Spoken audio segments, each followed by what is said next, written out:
Ivan Kharchenkov has arrived. Damon and I are going to talk about it. He seems to be the starting small forward for next year's Arizona team.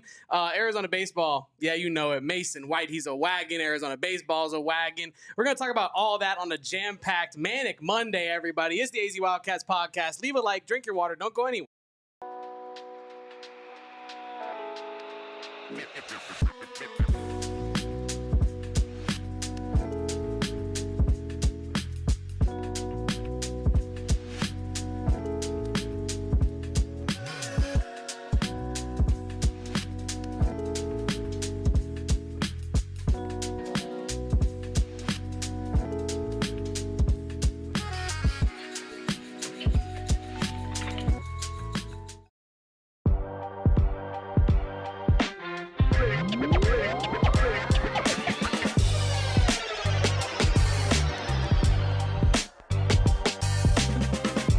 Welcome on in, guys, to the AZ Wildcats podcast. I am your host, Damon Fairall. He is Kevin Thomas.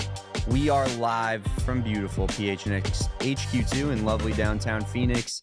And Kevin, we have a new player on our roster. Yes, Arizona basketball lands another commitment. It just keeps flowing for Tommy Lloyd and co. And then as well, Arizona baseball got the job done this weekend, swept up the Super Regionals. Kevin, how are we feeling on a Monday? Feeling great. I feel well rested on a Monday, Damon. I did oversleep today, so there is that. I'm fully rested and ready to rip on a Monday afternoon now because this is our brand new showtime. I feel like we should mention that off the top. Damon and I are now ripping and roaring and yapping about all things Arizona Wildcats athletics at 2 p.m. now because I guess you could say this is my full-time gig in a way now, Damon. So I'm excited I'm already fully passionate and locked in on Wildcat stuff. But Damon is now also sharing the Diamondbacks producer role, as that is his new thing that he has taken on from me as an attempt to save that struggling franchise. And yeah, Damon, I'm just excited for this new showtime and for this new week and this new Ivan Kharchenkov era. Very excited, Damon. We should probably talk Arizona baseball first, though, off the top. No?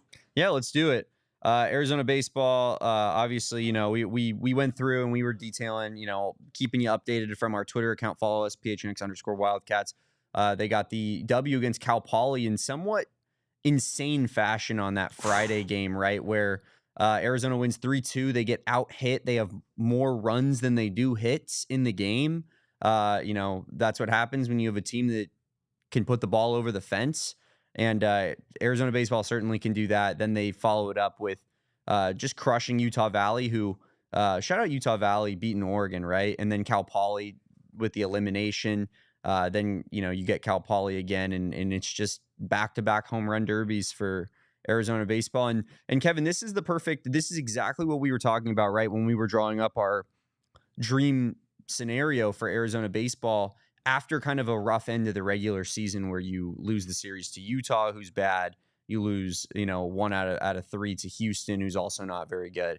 And you needed to have a strong Big 12 tournament, right? 1,000%. Capture the momentum of the conference tournament and the run that you were going on. And not only did they do that, they beat West Virginia handily, who was the 1 seed. Destroyed West Virginia. Then they have the comeback, dramatic win versus TCU in the final. And I just think that that's kind of what catapults a team, especially in college baseball, to kind of this postseason success run, which is, now it's Arizona baseball can't stop hitting. Obviously, they didn't have the best offensive performance against Cal Poly in the first game, right? But they certainly did and left no doubt in the final 2 games. And you get the sweep of the regional. You don't even have to play Oregon. And now you're gearing up to play one of North Carolina or Oklahoma. And we'll get into that here in a second. Yeah, right now, UNC is up 8-2 last time I checked on Oklahoma in the bottom of the 6th. And Damon, you alluded to the home run derby-esque performance from Arizona baseball this past weekend. It was literally historic. A program single game record for home runs hit in a single game. I guess that's kind of redundant what I just said, but they was broken with their 8th home run over this past weekend. And then they went ahead and said, you know what? That's just not enough bombs. They hit 6 more the next night. I think they might have been trying to break the record on back-to-back nights. That would have been truly, truly cinema. But yeah, no, it was an incredible weekend for Arizona baseball and a huge weekend for Chip Hale as well. I think like coming into all of this, Yeah, a lot for of sure. fans, I wouldn't say like people are always questioning Chip Hale, right? But I think a lot of fans were starting to be like, all right, can Arizona finally put together some postseason success? And this seems to be a great start to that exact thing. I found this great stat from AZ Desert Swarm this morning. Since 2004, every fourth regional, the Wildcats have made it to the second weekend, which I think is a pretty interesting little stat. Doesn't really indicate too much. But also, on the Chip Hale note, excuse me, it was his 150th career W, which he got one game more, like he got one game slower, I guess I'll say, than Jay Johnson. Just some interesting little facts. I love little stats like that, Damon. But did anything else about this past weekend's Arizona baseball performance stand out to you personally?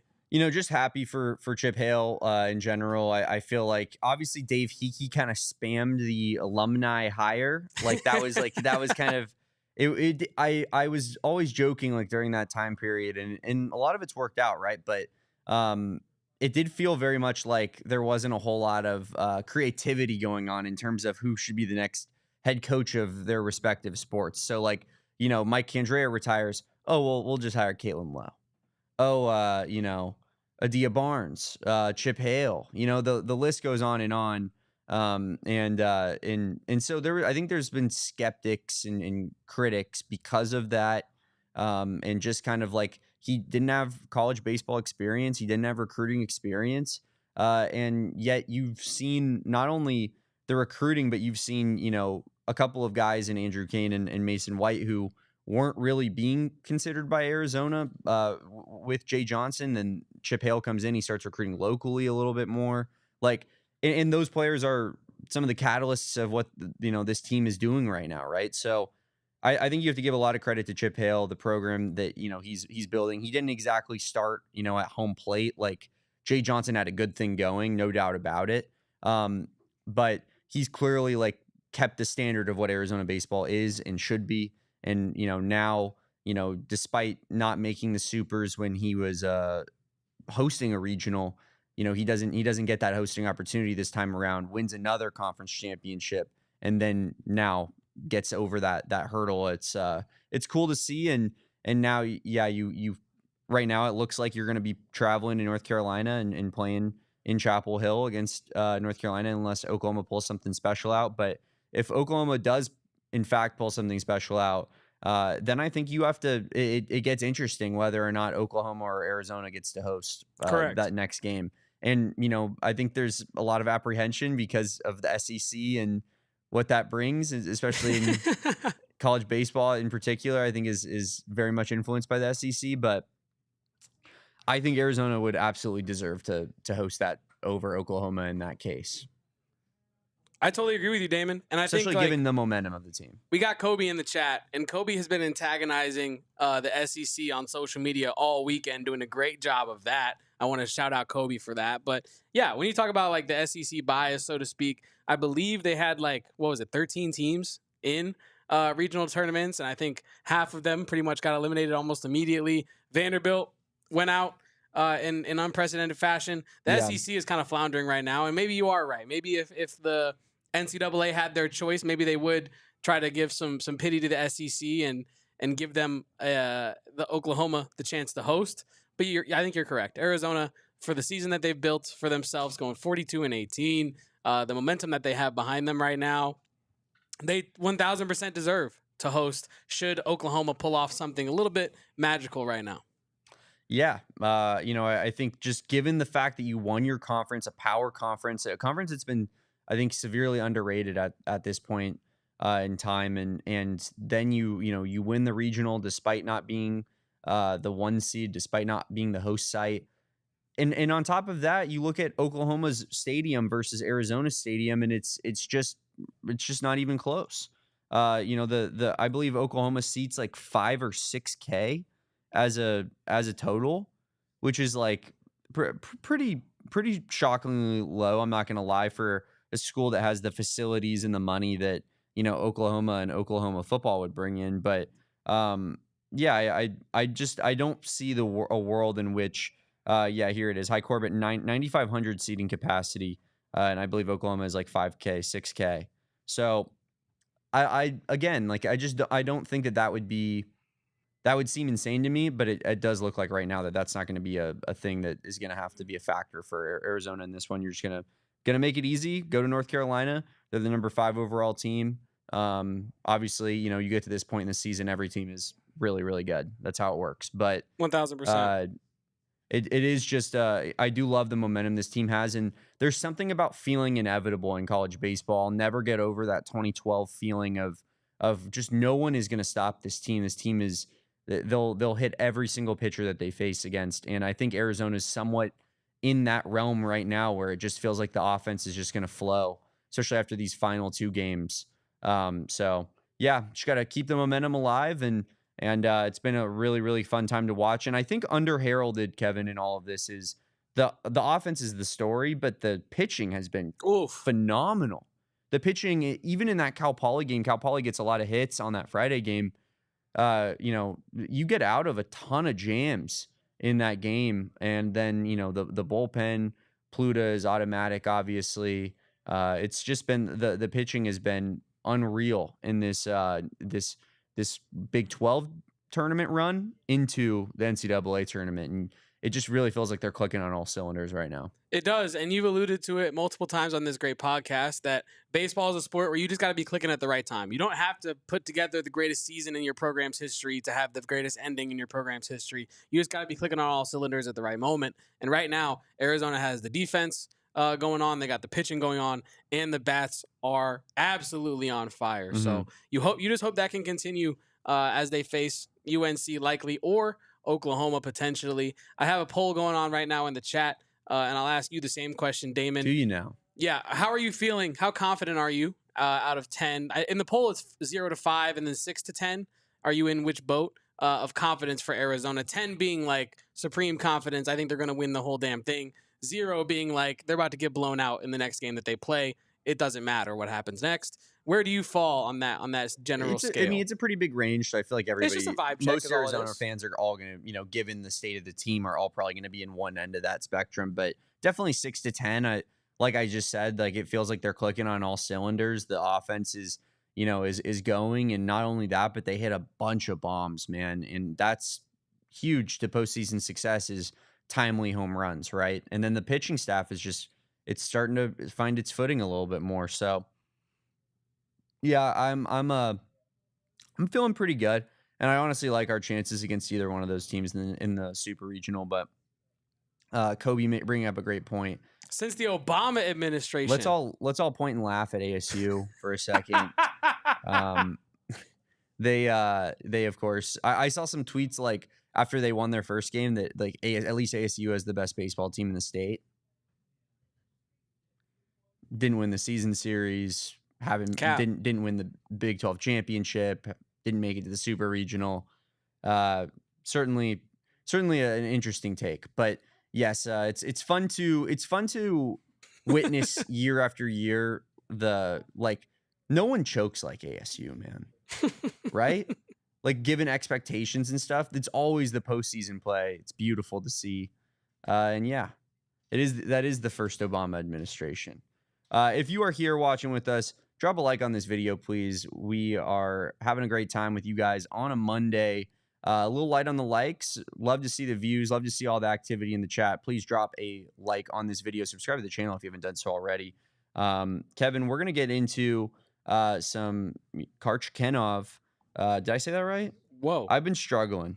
I've been saying See, now you got me messed up. I've been saying Kharchenkov. Kharchenkov. You are so right about that, and I keep struggling with it, and then I keep asking you. Kharchenkov. Before the show, I just kept saying it to Kevin and being like, "Is that right? Is that good? Do you like that?"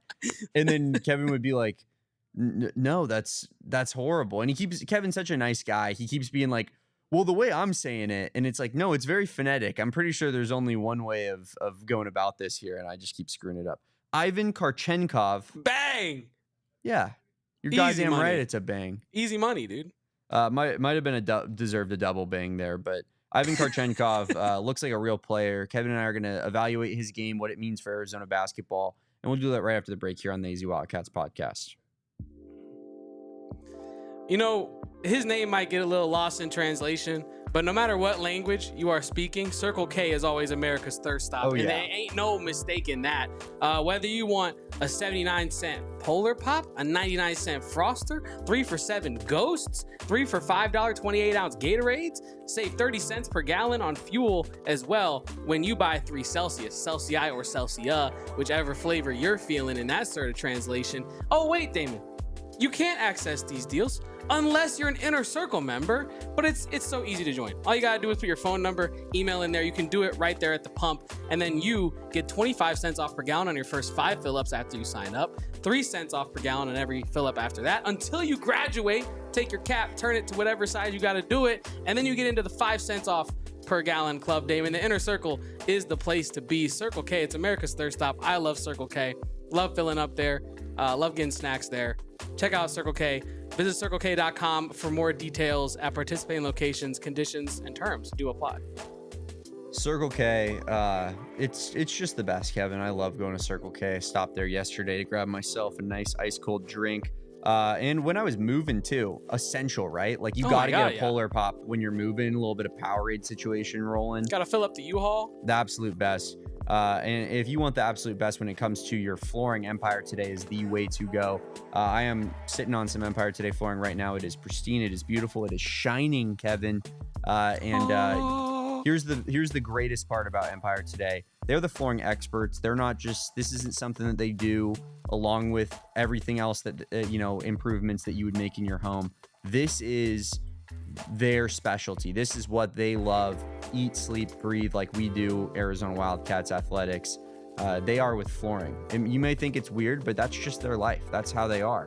And they're going to show up in your house, give you a free in-home estimate, take a picture of that room that you want new flooring in, show you with their virtual floor designer, what that room is going to look like before you make such a massive purchase that you regret for the rest of your life, right?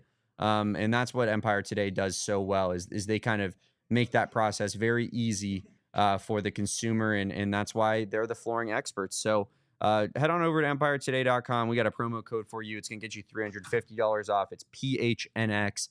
Make sure you guys write that down. Schedule that free in-home estimate because some things are just better at home. PHNX listeners can receive a $350 discount when using promo code PHNX. Yes, you heard that right, guys. $350 off with promo code PHNX. Visit EmpireToday.com/PHNX for full details.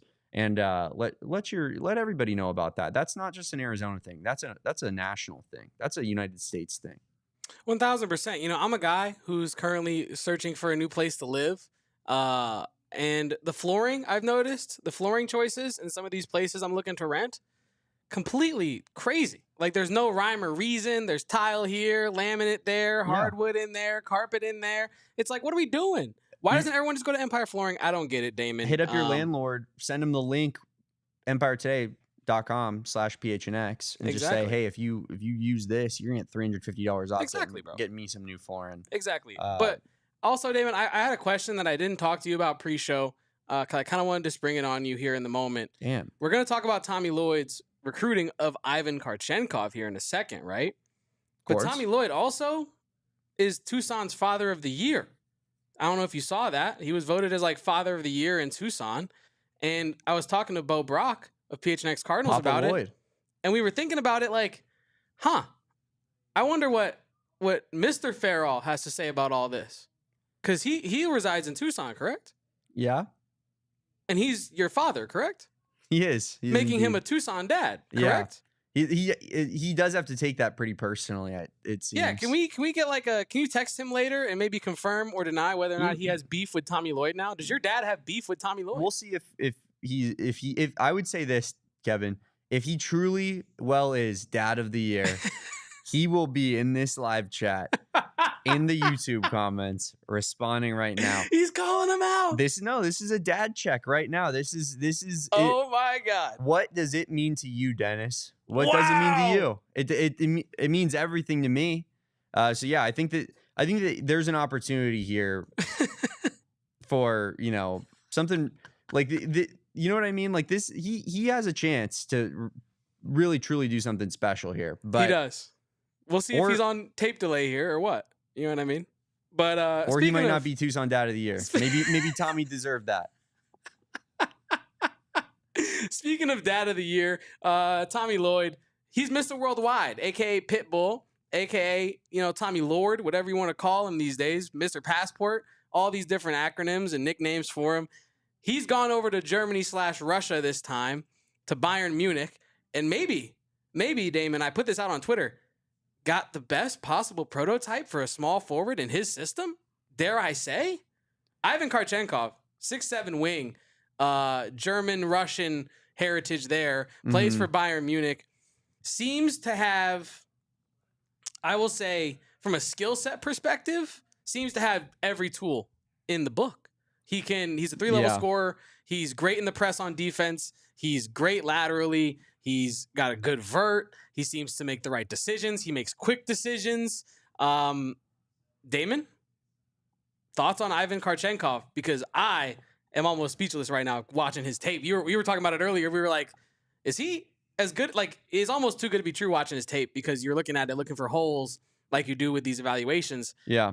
And there's not many with his game. We'll get to some of the cons in his game later. But what stuck out to you most watching his game?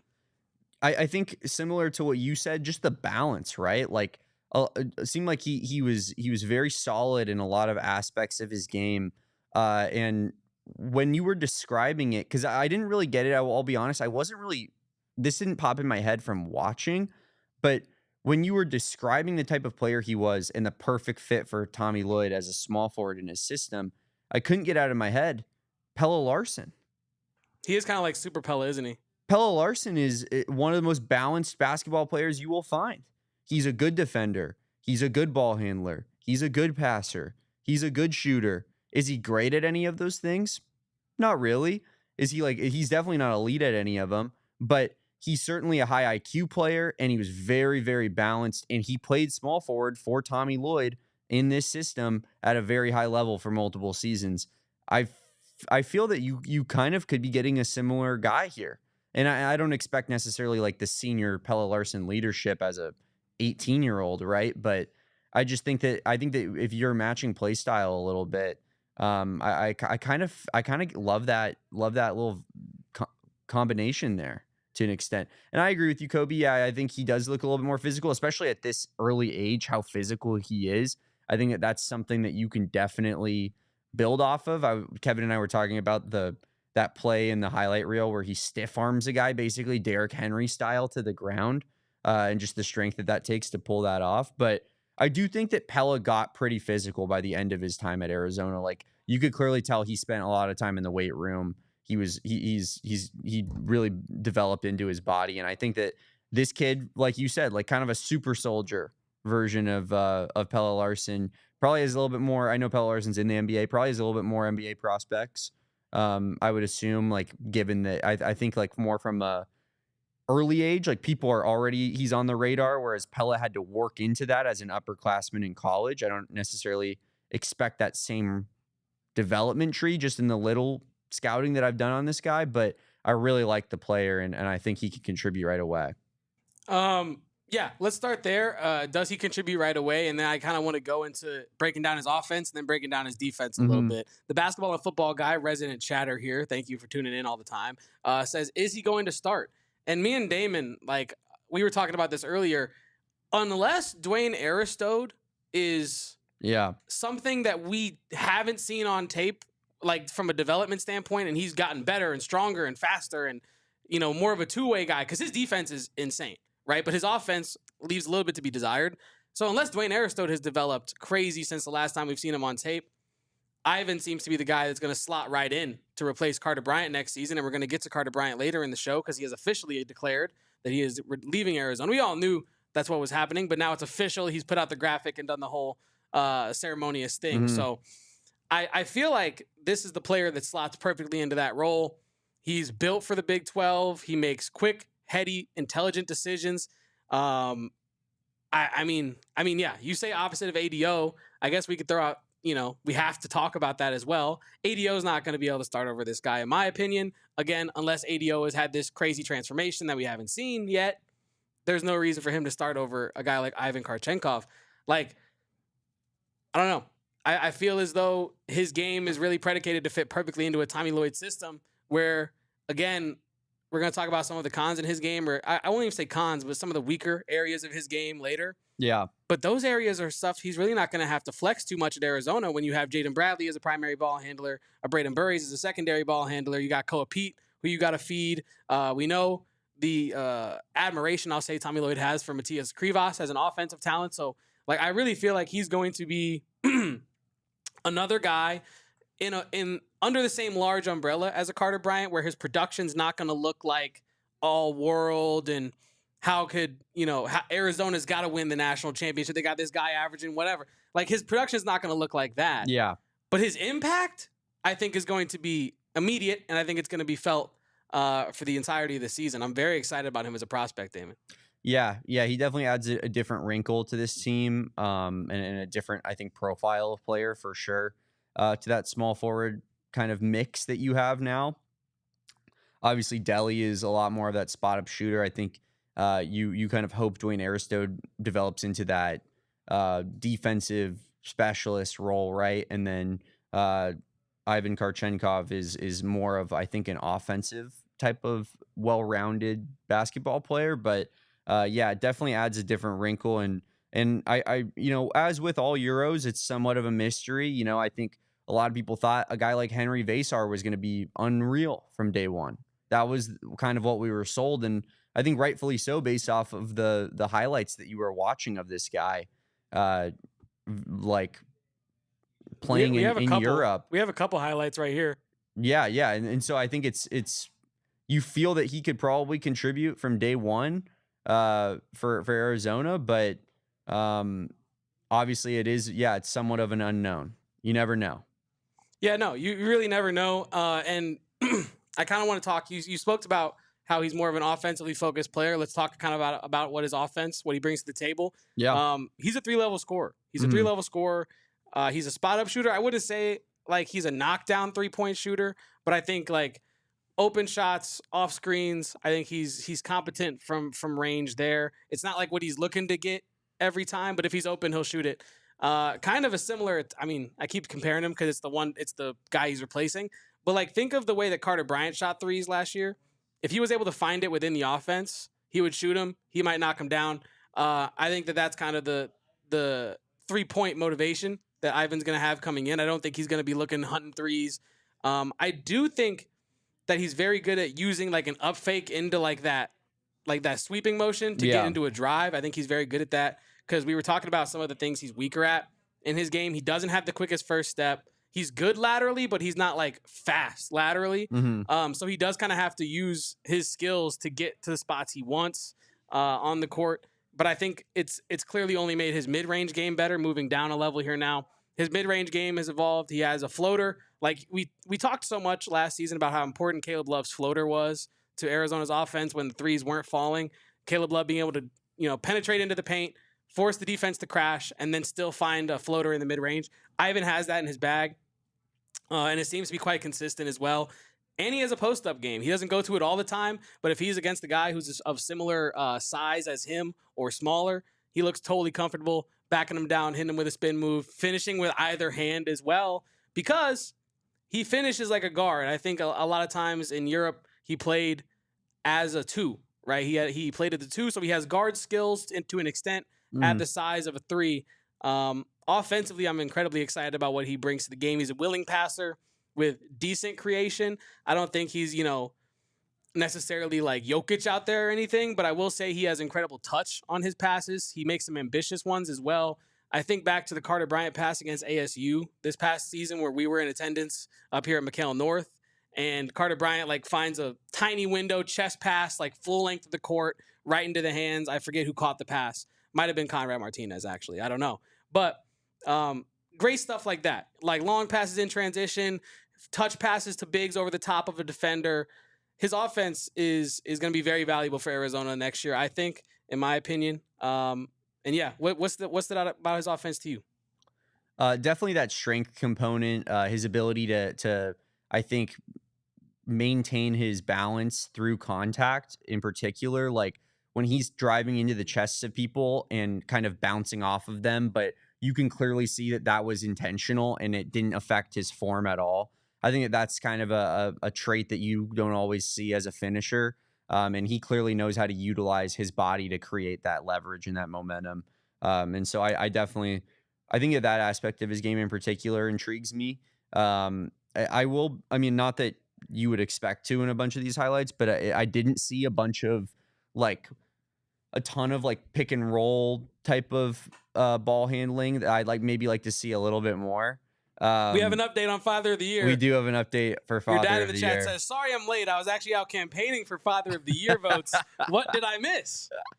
I think you missed your son trying to put you in a little bit of a pickle there. No, he's knocking door to door. I put Damon in a pickle, and then you tried to put... you're not putting him in... You tested him. I did test him. Yeah, that was not... I wasn't rooting against him. It was a pop quiz, though. In fact, I was rooting for him. You were. And look at, it's boots on the ground right now, knocking door to door, ringing doorbells. And now it's balls back in Tommy's court. Like, yeah, you got us Ivan, and yeah, you got the Father of the Year, but Mr. Fairall's out there campaigning still. The race ain't over, Tommy. This is a year-over-year thing. We demand a recount. Being a dad is 24/7, 365. We demand a recount in Tucson. But yeah. Back to Ivan. Back to Ivan. Oh my God, I blew it again. Kharchenkov.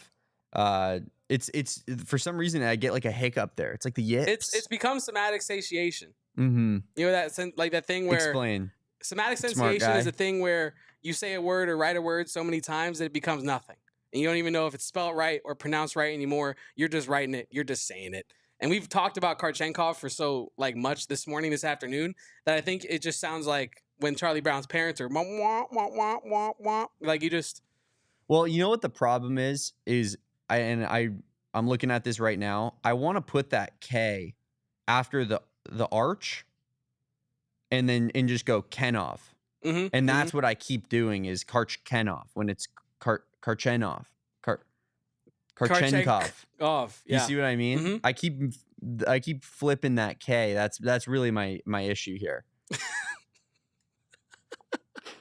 Kharchenkov. This is an all-time battle.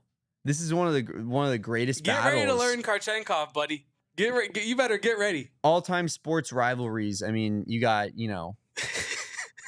Damon versus the Russian language. Arizona versus ASU. Damon versus the Russian language for sure. Yeah, Russian surnames. Yeah. Okay. Unbelievable. Back to his offense though. I think we should talk about his transition game as Damon practices in the mirror over there. His transition game is crazy. Like I was thinking about it. And I should have talked to Steven about this, resident basketball savant over there, about this transition offense. I was thinking about this earlier as transitions offense is like a beautiful flowing stream. Like it's hitting rocks, but it's bouncing right off and it's just continuing to flow through. There is no like stop, start, hitch, go. It's just one big flow, right? And I think like in college, a lot of times in transition, you see a lot of like your turn, my turn, basket. You know what I mean? Like we saw a lot last year where and I think this was actually one of your observations, is that Arizona on a 2-on-1 break oftentimes would go, your turn, my turn, now what? You know what I mean? And there wouldn't be like this flow of like, nope, we're just going, whoever's open, we're going to score. Ivan has that flow in his game. You watch him in transition, he's making the right decision. He's finding the right empty spot on the court, and he can finish with either hand. He can dish off. Like, I love his transition game. It's honestly beautiful watching him in transition. I'm not going to lie to you. I feel like I'm coming off as like, this guy is the greatest basketball player ever. He's not. But he is very fun to watch. He has a lot of very useful skills that are going to come out in the Big 12, in my opinion. And I couldn't be any more excited that he's on Arizona's roster. But the transition basketball thing, especially knowing how Tommy Lloyd likes to play basketball, really excited me because he's kind of a natural in that part of the game. Yeah, for sure. I think similarly to me talking about like his ability to kind of maintain that contact, that's a big thing on transitions, right? Like you're oftentimes going to be getting a shot near the rim, and I think that he looks like a guy who really does well in that paint area. Basketball and football guy up here says, my only concern is that typically Lloyd's international recruits don't pan out. I know lots of basketball and football guy comments don't pan out. Lots of Conrad Martinez and Philly Borvincians. You always call him Philly B, and you were. I appreciate you for trying. I was trying to. I think I don't even try that one. Make usually. up for the disaster that this show has been from a name pronunciation standpoint for me thus far. Borvincinans. Anyway. And it just didn't work out. It made me feel worse about myself. But yes, Philly B and Conrad, it's a lot of those guys. I get it. Here's the deal, though. I think that it's like you look at Tommy Lloyd's class that he's put together, I would argue it might be a perfect recruiting class. You get the kind of the known commodities of Braden Burries and Koa Pete, one and dones, elite talent, elite level talents, elite ceiling raisers, I think, for your roster. Then you get a Dwayne Aristode, who, I think is a little bit more, you could argue is a little bit more of a developmental guy, but has that talent level that definitely could be a big piece this season. And you combine that with a bunch of high level overseas prospects that maybe are a little bit more unknown, but that's the beauty of it, right? Is you have those knowns. You have those knowns already in your building, right? And you have the Koa Petes, the Braden Burries, who you expect to have at least their floor is going to be a very, very high level college basketball player, right? Then you bring in these somewhat of these unknowns, and if one of them pans out, now we're talking about a truly, truly special roster, because there's already pieces up and down this roster that it makes it a really good team. You get a star level overseas prospect, and things are looking crazy for this roster moving into next season. I'll say this as well, Damon. I'm only speaking for my own personal ranking. This addition to this recruiting class makes me feel awesome about having Arizona as my one the other day when we did our rankings. Mm-hmm. I think it only adds to it, right? I think it only adds to the depth, the overall potential of the ceiling of this class. It's extremely high. Lots of people being brought in as well. Yeah, it's Big extremely class. high. And I do want to address Dick Wilson's comment here in the chat. He has been asking about Luka Bogavac. Yes. Bogavac, who I believe is going to UNC. Another international player who is a bucket. Like, Luka is a huge bucket. Mm-hmm. Just off of brief research I've done on Luka Bogavac, watching the games, he is clearly a high level talent, and he's going to be awesome at UNC next year probably. He's a off the dribble scorer. He's a spot up shooter.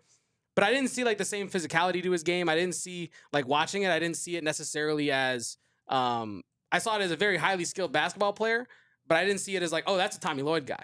When you watch Ivan Kharchenkov, it's that is a Tommy Lloyd basketball player. He fits right into everything Tommy Lloyd wants to do. He wouldn't have to cater to anything with Ivan. He just slots right in. Yeah. And I think also when I watch Luka highlights, not Luka Doncic, but Luka Bogavac, it's a lot of him on the dribble or spot up threes. I feel like the way that Ivan's going to fit into the offense, he's not going to be oh, we got to feed that mouth. We got to feed Ivan. We got to make sure that Ivan's getting his as well. I don't know. I think ultimately, Dick Wilson, I think it comes down to fit. I don't think it comes down to who's the better player, even though I think they're probably somewhat comparable, even though the production isn't. Maybe I'm wrong on that. Maybe you'll be back here on a Frosty Takes on a Thursday at some point, months down the line, coming soon. And you'll be flaming me about that. But I really do feel like it's a fit thing, to summary. I think it's a fit thing, Damon. I wanted to add on to what you're saying too. This is a guy that you look at Luka. Luka is about to turn 22 years old. Yes. That is a grown man. Yeah. He's averaging 14.9 points per game in the Adriatic League, which is of the former Yugoslavian teams. And I'm sure there's some very high level talent in that league, right? I'm sure there's really, really good basketball players, but he's a 22-year-old. And you look at, Kharchenkov and there was a little bit of a hiccup there, but I did do it correctly.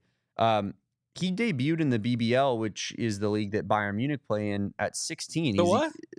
He debuted in the what? That's what it's called. What is it called, Damon? The BBL. Oh, okay. All right. Continue. Would you like to? What's? I don't get it. I mean, that's a fun place to debut, I'm sure. Yeah. 16 years old, youngest player ever. They're on a little bit different paths in their career right now. Is Luka a better basketball player than Ivan right now? Probably, but Maybe. yeah, that's you could even go to say maybe, but I'll go as Yeah, far to I'll say say probably as probably. well. Yeah. But you never know, and also I think that I'm not going to claim to be an expert, but also Kharchenkov has played in the Euro League, which is basically the Champions League of European basketball. And so he's played 4 games in that as well, which is impressive to say the least. It's not that he wasn't the focal point of Bayern, but he's 17 years old and he's getting minutes in basically what is considered the Champions League. Like he's clearly at a high level for his age right now. And I think that's all the more encouraging is he's playing against grown men, as Kobe says. Shabazz Napier's on his team, and he's getting minutes. I think that's incredibly impressive and goes to show the level of talent that he is. And I expect him to I think his ceiling is a lot higher than a Luka's is. Yeah, no, I totally agree with you. And also, I think coming back to it, like these are both players. Like it's not like UNC wasn't interested in Ivan Kharchenkov. Actually, like UNC was there. You can go check their boards from their fans. You can go check Sports Illustrated's UNC content. They were in on Ivan Kharchenkov as well. And it feels like like I said, it comes down to fit, and it also comes down to you get who you can. And I think UNC got who they could. Kind of an inverse Henry Vasar situation, right? Where maybe Arizona got the guy that you'd really covet because of his age and his chance to develop and grow into a potential lottery guy next season, right? Yeah, not too many 22-year-olds going in the NBA lottery. I'll say that. Yeah, no, totally. There's like never really, right? Like was Cam Johnson, was he even lottery? I remember he was 24, I honestly 25. can't tell you. As the North Carolina Oklahoma game is 10-3 update for you folks at home, but yep, top of the 8th, 1 out. I maybe you could argue that a Luka profile would be better for this team, just given the fact that they probably don't have that sharpshooter right now. But that's what Dick Wilson's saying in the chat as well. And I understand that. I do think that the ceiling on a Kharchenkov is higher than it is, but with a Luka. But I could understand from a profile fit standpoint why you might prefer the other one. I don't think that Arizona was really ever in on Luka, but I do think that this is a big move and could be, one that we look back on and say to ourselves like that was a massive pickup for this squad, especially given just, the uncertainty at small forward right now. I did want to give a little bit more of his background just because I found it interesting, Kevin. So lay it on us. He obviously, Ivan Kharchenkov is one of the most Russian names you've ever heard in your entire life, obviously. His father, Alexander, played for CSKA and Dynamo Moscow, which are it's funny because it's similar with Bayern. Like these are all soccer clubs that also double as athletic clubs for every single sport. And then as well as for St. Petersburg, was a part of the Soviet Union team that won the world championship in 1974 in the final against the United States. Like very famous, world championship. His dad was on the team. That's insane, actually. He is a son of a player from that team. Later, his dad became a coach in Germany. His mother, Elena, played in a top league and won national cups. I'm not unclear whether that's in Germany or Russia. I'm guessing Russia probably, but and then in the 90s, the family moved to Germany, eventually settling in Landsberg, where Ivan grew up. He joined Bayern Munich at age 12 and started playing for the U14 team. And he plays for the German national team, I believe. So he is basically, I think, he's Russian blood, grew up in Germany his entire life. It's although he seems very, very Russian, I feel like from the name, he's probably leans a little bit more German just because that's the team he represents at the youth level. Sure. But it's a cool story nonetheless. Yeah, it's a very cool story. I did not know that about his dad being on that team. I think you kind of mentioned it to me pre-show, but the history there is very cool as well. Yeah, Damon, I think we should probably talk about his defense now a little bit. We've talked a lot about his offense, what he can bring to the table, even a little bit about his background. Haven't talked about the defensive side of the ball, which you could argue is the most important side of the ball in terms of actually staying on the court. And if he's going to be a starter for Arizona next year, he's going to have to be solid on that defensive end. You could argue, well, could you really argue? I was going to say you could argue that Carter Bryant's defensive lapses at times kept him out of the starting lineup, but it really feels like that was more of that's just the way Tommy Lloyd wanted to run last year's team, because you can't make that argument if ADO is starting games, right? True. So, anyway, point is, I think defensively there are a lot of tools there that he can be developed into a very good defender. I do worry about his quickness on that end, but I think his like positional awareness is so solid that I don't think that he's going to have these lapses where he looks lost out there or anything like that. He might have moments where he gets beat by a quicker ball handler or something like that. But I don't think he's necessarily like a defensive liability. I think he's so broad and strong that he'll be able to hold his own out there, especially in the Big 12. Kobe mentioned this in relation. I almost said in relation to Luka, about his frame and how like Ivan is kind of more of a Big 12 basketball player, if you want to put that in air quotes, than Luka is. I think that's a good point. Luka going to the ACC is totally built for that conference where there's a lot more space to operate in the shooting pockets there. So, yeah, I think defensively, that's probably where he has the most area to grow right now. But I think he, day one, could be a serviceable defender at the very least for Arizona on that end. He kind of, in my opinion, like you said earlier, profiles to be a pretty good two-way guy. Not a great two-way guy. If he was a great two-way guy, he'd probably be, already on the mock drafts in the top 5 and stuff like that. But I think he does profile to be like a super Pella Larson, like we said earlier. Two-way guy. And yeah, you know what I loved about his defense most, Damon? What was your favorite thing about his defense? He's a dog. There are so many clips of him in a press. It's that Russian mentality, bro. Yeah. Like, there are so many clips of him in a press where he just picks a guy's pocket, like, immediately, doesn't even, because he knows he's tipping it somewhere where his teammate is. He just takes off in transition and gets a finish. He's a dog defensively, and we know Tommy Lloyd loves guys that are going to fight over screens, fight under screens, and not be deterred by whatever the offense is running. He is exactly that. So for whatever he might lack on defense, he might make up for it with tenacity and just actual, like, brute physicality, like the way his frame is set up. So yeah, I like that you don't have to worry about his athleticism. I think like that's a lot of times that is a little bit of a worry, right, for a guy coming over, especially in Europe, right, in Eastern Europe or wherever. But like I mean, while you're talking, I'll play the highlights again because it's him picking a pocket and then glass in a shot. Yeah, he definitely he gives you the vibes of a very athletic player. Yeah, no, like, and I mentioned that, I'm not the most thrilled with his actual quickness, but the verticality is there. You saw it there. You'll see it in the dunks if you go on social media. Like, his vert is awesome, but his, if you did a 40-yard dash, he might not exactly be the fastest, right? So extremely excited about his overall profile as not only an offensive player, but a defensive player, a two-way player as well. To touch back on what we mentioned earlier, I think he absolutely starts next season, day one for Arizona, unless there's been some development or Tommy Lloyd really wants to run like a 2 bigs and co-Pete. You know what I mean? Unless there's a wild card coming down the pipe, Damon, it seems like Ivan Kharchenkov is a starting small forward for Arizona basketball next year. Yeah, maybe so. I think I'll be a little bit more apprehensive. I think that would be my hope. That would be my ideal scenario would be that he's the starting 3. I think that the 3-point shooting is a little bit concerning to an extent. Like, just the percentages aren't good. I did like what I saw from a form standpoint. Like, it looked like he had like a decent foundation, but good base, repeatable motion. Yeah.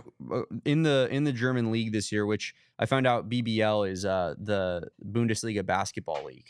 Sure it is. So his 3-point field goal percentage so far this year, 20%.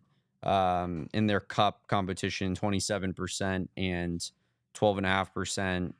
It's obviously not, that's not in a good range. His free throw percentage also not in a good spot there, which is not always the greatest indicator, but I definitely think that he needs to improve on that shooting aspect before I feel comfortable saying that he's no doubt about it going to be the starter or whatever. I just think that that's what ADO provides from that perspective is why he's on this team. That's fair. And, if he started last year because of that, I could see it happening again, certainly.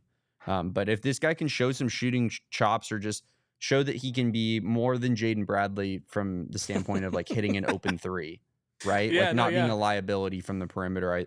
I think that he could definitely be the starter. And you know what? Jaden Bradley, I will give him credit. Like he definitely, when you're in a big moment, when you're in a big game, like it feels like he all of a sudden he does hit threes. Like it feels like it's kind of got that like that Dwayne Wade style where it's like terrible 3-point shooter, and then you're in like the NCAA tournament, and 2 years in a row now, Jaden Bradley's a shooter in the NCAA tournament, and you're like, where the hell did that come from? Yeah. You were terrible in the regular season. So I will give him credit for showing up in big moments. But I'll say this, Damon, before we move on a little bit. I will say, like, when I say that I think he should be the starting small forward day one, like that's how he profiles, in my opinion. Like, and I think it's a very important caveat that you have brought up, right? About ADO's shooting and about the fact that he's already been trusted by Tommy Lloyd to have that starting role. Yeah. And it's kind of going to be his to lose, probably, right? I just think, and I'll say this, I've been one of ADO's probably biggest turnaround supporters this offseason, right? I went from kind of being like Dick Wilson, being like, why is he out there for more than 4 possessions, nonetheless minutes, right? Yeah. But I think like with another year in Tommy Lloyd's system, understanding the defensive principles, another year of, being in the strength and conditioning program at a school like Arizona as opposed to a school like Colgate or Campbell, I just think ADO is going to be a better player next year. I'm not saying he's going to be all of a sudden an NBA draft prospect. All of a sudden he's not going to be Con Knipple. You know what I mean? But I think like he is going to be better than he was last year, in my opinion. Imagine he dunks on people. Imagine he has a growth spurt and he just comes out like Giannis. He has that in his bag all of a sudden. Yeah. No, but I think it's a very important caveat that you have, kind of sobered me up a little bit. I've been smoking a lot of Kharchenkov this morning, and I got to sober up. So I think it is an important caveat to understand that it's probably ADO's role to lose. Now, can Kharchenkov's skill set dictate him losing that role? Of course. But we've seen, as recently as last year, ADO start over a guy that has a deeper bag, larger skill set than him in a Carter Bryant. And certainly a higher ceiling, right? Yes. Which is a lot of what we're talking about right now. And that player still was able to impact winning. So I feel like Tommy Lloyd's comfortable with ADO in that starting role as well. So that was a very sage, wise words from you, Damon Dog. Calm me down a little bit on this Monday.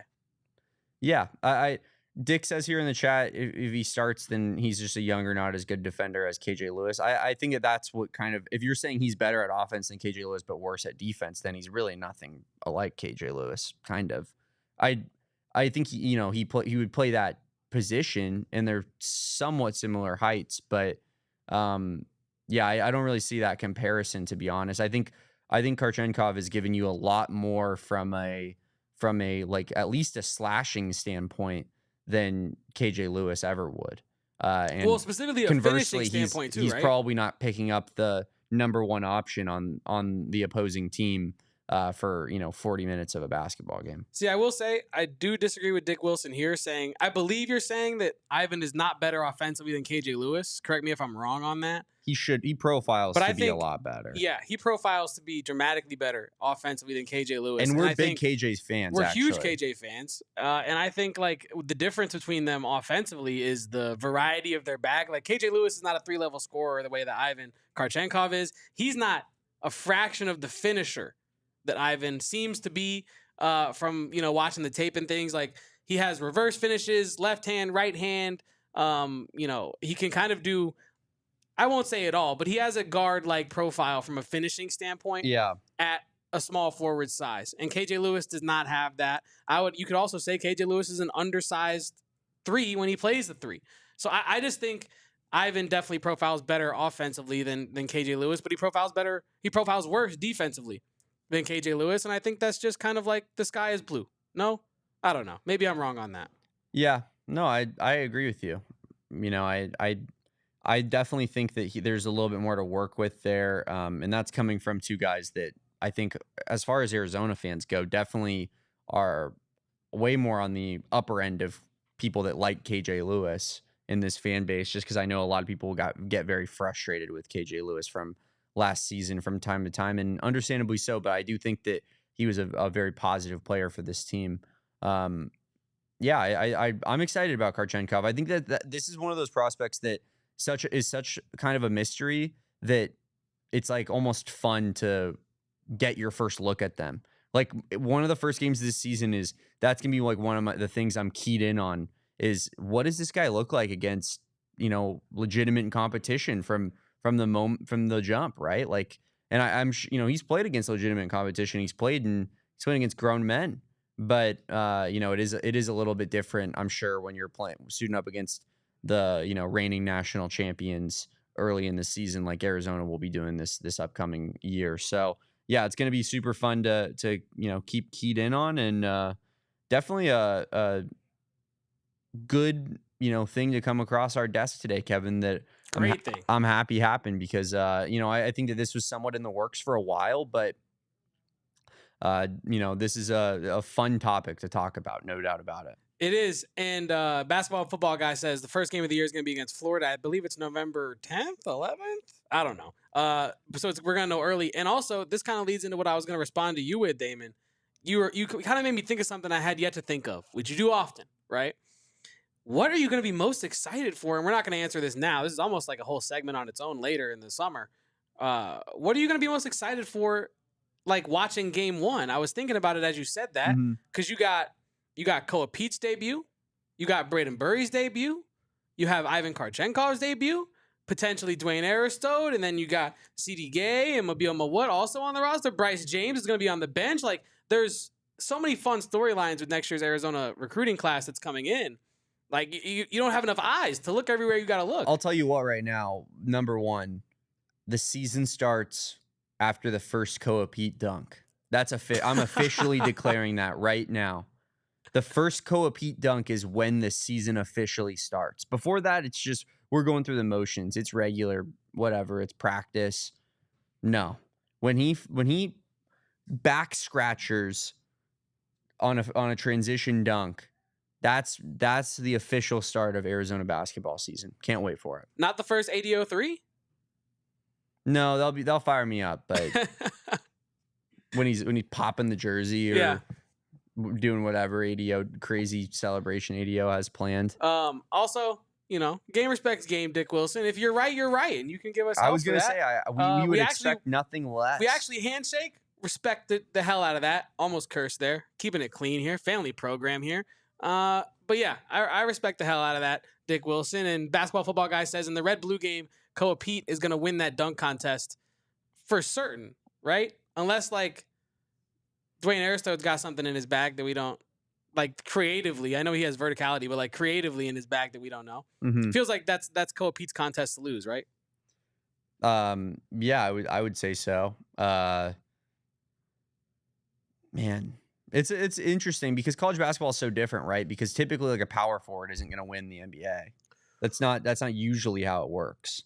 Additionally, in support of basketball and football guys' idea, Koa Pete is a man that did not get to compete in any of the festivities at the McDonald's All-American game. He's probably itching for like some sort of scrimmage, show off my skill set action. Yeah. He didn't get to do the dunk contest, didn't get to do none of the 3-point shooting stuff, didn't get to do none of the actual in-game, like, look at me, I'm in a cool jersey and I'm going to do this cool dunk and around other high-level players. Like, yeah, I think Koa Pete's going to be itching to get out there. Certainly. I think back to like an Ira Lee as a power forward winning the red-blue game dunk contest. I do think that at the college level, for sure, it's like a power forward or small forwards game, just because those are the guys that can really get up off the ground high enough. Unless you got like a guard that's like NBA athleticism today. Yes. So yeah, and Jaden Bradley can do some special things. True. You know what I mean? True. That guy can fly, especially for his size. But yeah, I expect Koa Pete to get the W. But I do agree. I think Dwayne Aristode could do something pretty cool. Yeah, we'll see. I agree with you. And then we do have, unless you have any more to say about Ivan, I'm sure we're going to talk more about him as the summer rolls on here. We do have some quick hitters, news, and notes before we get out of here, Damon. Let's do it. Aari McDonald has signed a hardship exception contract with the Indiana Fever, becoming Caitlyn Clark, Sophia Cunningham, Lexi Hulls, Aaliyah Boston's newest teammate up there. Very excited for McDonald as she gets to hopefully contribute to some winning basketball as they try to. Dang, Steven ain't there. I was going to be like, is Caitlyn Clark still hurt? I think she's still hurt, right? Yeah, whether the storm of Caitlyn Clark she's being out for a couple weeks, right? Yeah. I think that's why they signed Aari McDonald, because they needed guard depth, and they specifically someone that, could eat some usage, right? Because Caitlyn Clark has the ball in her hands so much. So I like the fit for Aari. I hope it's the ability to kind of showcase her skills for a little bit. I think it was one of the most shocking moves of the WNBA offseason when she got cut right before the year by the Sparks. Hopefully, this is a good showcase for her, and she can either stick or use it as a somewhat of a opportunity, audition, if you will, for another team. So I asked Steven, check out PHNX Mercury, Steven Prejean Gardner from over there, also PHNX Suns, about what exactly the hardship extension is. Like, what is this contract that she signed? Because it's not a 10-day, it's not like a full-length contract, it's somewhat indefinite, right? So as long as they need her, they'll keep her. If it's 4 days, 7 days, 10 days, the whole rest of the season, she can be on the roster. So what a weird rule. I know. Aari McDonald is a Indiana Fever indefinitely. That feels outdated.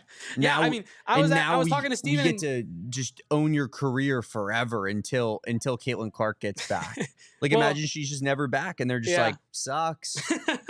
Like, I was talking to Steven, and he said that he asked for clarification, like, from a WNBA rep, and they kind of were like telling him, like, honestly, the rule's kind of vague. Like, it's kind of just like whatever your team needs, you can get it.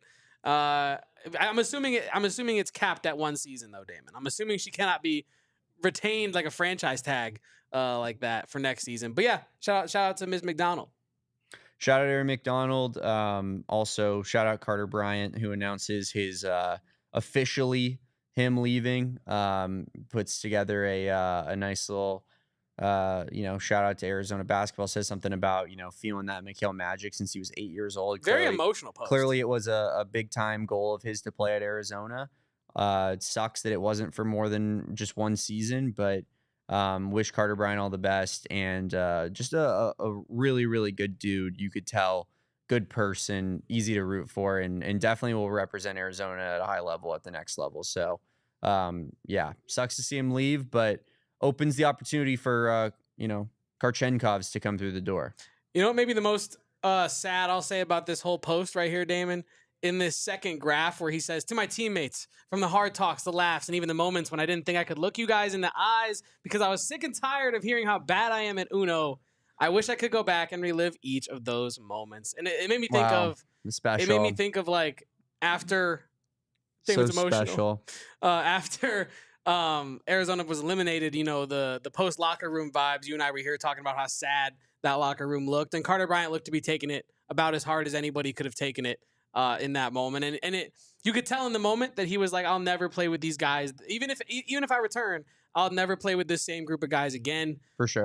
And he's a very mature kid, very mature guy. He's about I don't know, dude. I don't know. He's a very mature player, and he's still a kid. Yeah, I know. It just feels weird. He's about to be a millionaire. It is weird that like he is a millionaire. Probably we are finally in that range of age, Kevin, me and you, where like. Our whole lives, athletes have been older than us, or at least the same age.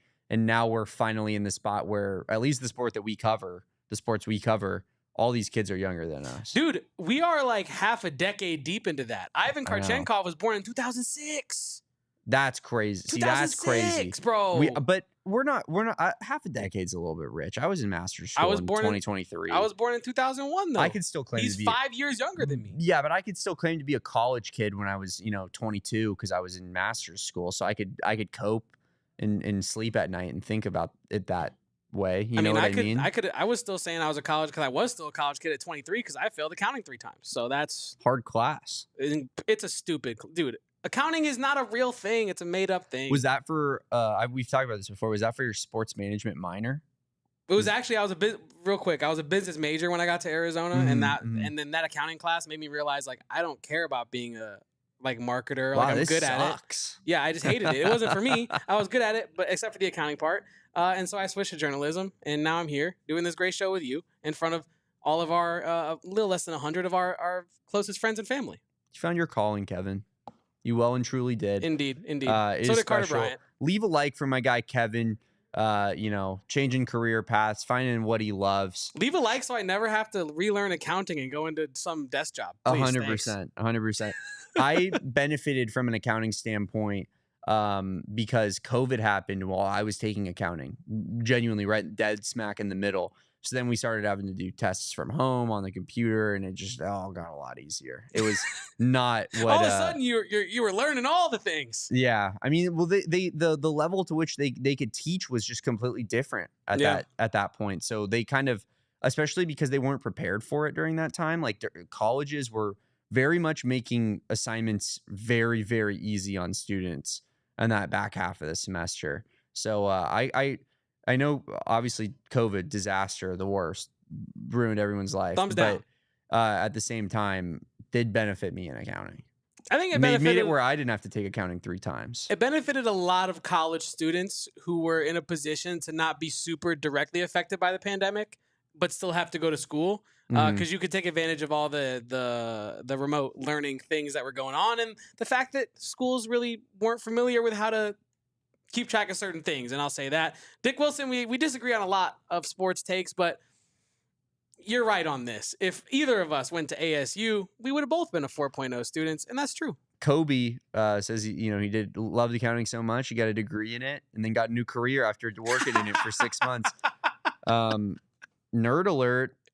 Nerd. Actually, Kobe, sorry, man.